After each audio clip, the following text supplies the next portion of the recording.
ce qui m'intéressait, c'est d'être la première promotion d'une nouvelle direction. Parce que je me disais, moi, je ne sais pas ce que c'est qu'une école nationale, mais Arthur Noziciel non plus, a priori. Même s'il en a fait une, mais il l'a jamais fait en tant que directeur. Donc, en fait, on va découvrir ensemble.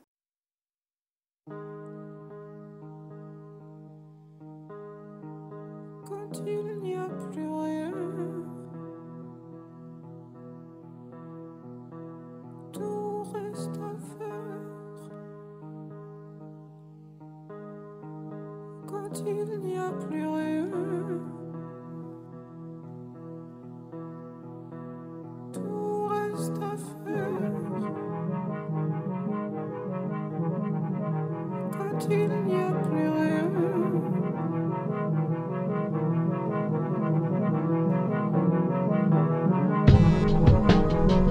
la jeunesse est pas éternelle. Que faire du feu qu'il y a dans mes mains? S'il n'y a pas de feu, comment allumer l'étincelle? Mon corps est un bateau, je me transporte de marée en marée. Pas de héros de grandeur, c'est le désir, le moteur qui fait chavirer la...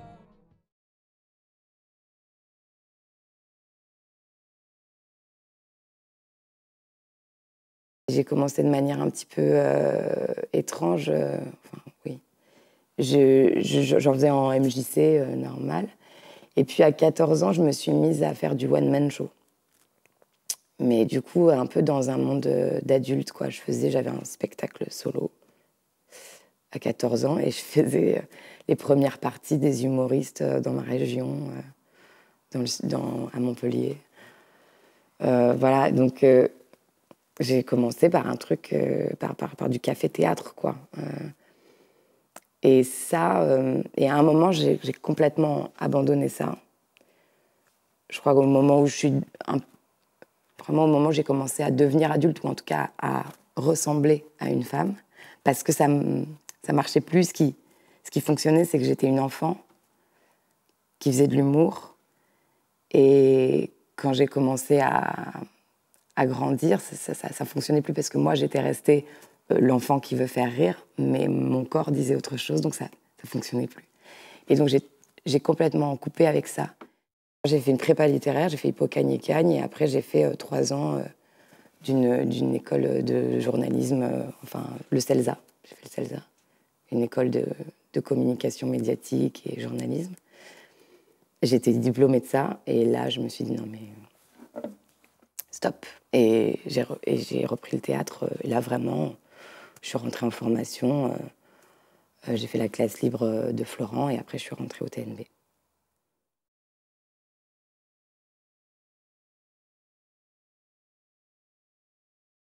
On arrive avec plein de certitudes, et on arrive avec...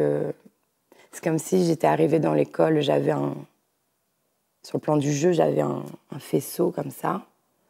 Et en fait, pendant 3 ans, le travail de tous les artistes et pédagogues avec qui on a travaillé, c'était de nous montrer que le faisceau, en fait, il était plus large que ça, et qu'en fait, il fallait passer sa vie à essayer de l'ouvrir et d'aller dans des... Je suis allée dans des endroits de jeu où je ne pensais pas pouvoir aller, par exemple. L'exemple typique, c'était aux premières années, au tout début. On travaille avec Laurent Poitronneau sur Marivaux. Et moi, j'arrive avec ma scène de Marivaux, toute bien bétonnée, machin. Je fais clac, clac, clac, Marivaux. Et puis là, il me dit, bon, écoute, voilà, tu fais plein de choses, c'est très bien, tout ça, tu sais faire, c'est chouette. Maintenant, en fait, tu vas aller contre ce mur-là et tu ne vas plus bouger, tu vas simplement parler. Et tu vas te laisser voir. Et ça a été, au départ, la chose la plus difficile, de me mettre contre un mur et de me laisser regarder, de simplement parler. Par exemple, ça a été la première chose où là, Laurent Poitronneau, nous connaissant tellement bien déjà, avait vu chez chacun d'entre nous qu'elle allait être le chantier, quoi, pendant 3 ans. en deuxième année un metteur en scène qui s'appelle Yves-Noël Genot. Ça a été une vraie rencontre aussi. Et il m'a amenée dans des endroits de fantaisie que j'avais perdus, par exemple. Que j'avais connus, je ne sais pas comment dire, des endroits de jeu, mais de moi à moi, d'amusement, de décomplexion, un truc décomplexé, que j'avais connu au tout début, quand j'ai commencé le théâtre, très jeune, enfin beaucoup plus jeune. Et j'ai retrouvé ça avec lui. Un truc que j'avais perdu en pensant au départ peut-être bêtement que, je ne sais pas comment dire, j'avais développé un rapport plus, je ne sais pas, sérieux, plus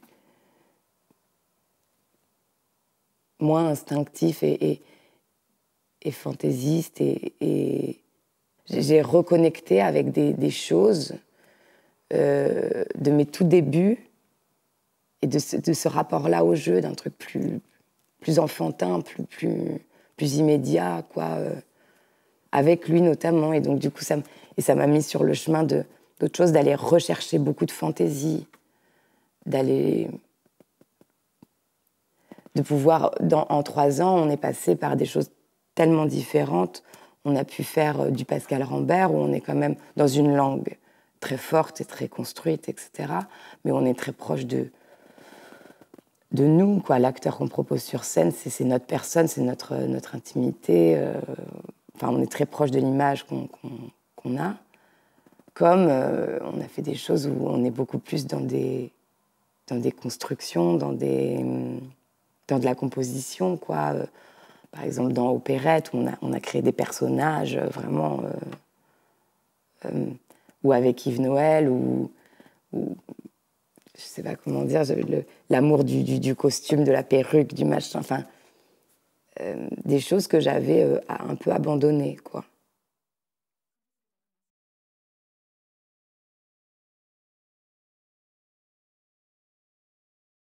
Ce que je traverse, moi, là, en travaillant à l'extérieur maintenant, ressemble quand même peu ou prou à ce que je traversais aussi à l'école, notamment en 3e année, où on faisait des vrais créas. On ne travaillait pas le petit spectacle de sortie, on faisait des créations avec des metteurs en scène qui venaient là. Certes, ils nous prenaient tous parce que voilà, c'était comme ça, c'était le contrat avec l'école, mais ça ressemblait quand même beaucoup, en réalité, à la sortie, quoi, à l'après-école. La seule différence, c'est que maintenant, il faut faire des choix. Et je pense que c'est ça, la réalité, c'est d'une actrice, là, d'un acteur, c'est de continuer l'école, continuer à travailler comme si on était à l'école, continuer à ouvrir, continuer à se poser 1 milliard de questions, etc. Mais la grande différence, c'est que maintenant, on doit faire des choix, on est tout seul pour les faire et personne ne peut les faire pour nous. Et qu'en fait, à chaque fois, on a l'impression qu'on part à droite et qu'il y a tout un... Enfin, c'est assez... je pense que je vais me tranquilliser avec ça.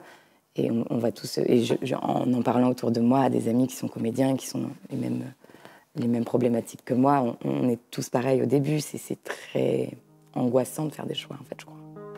Je sais pas. Quand il n'y a plus rien,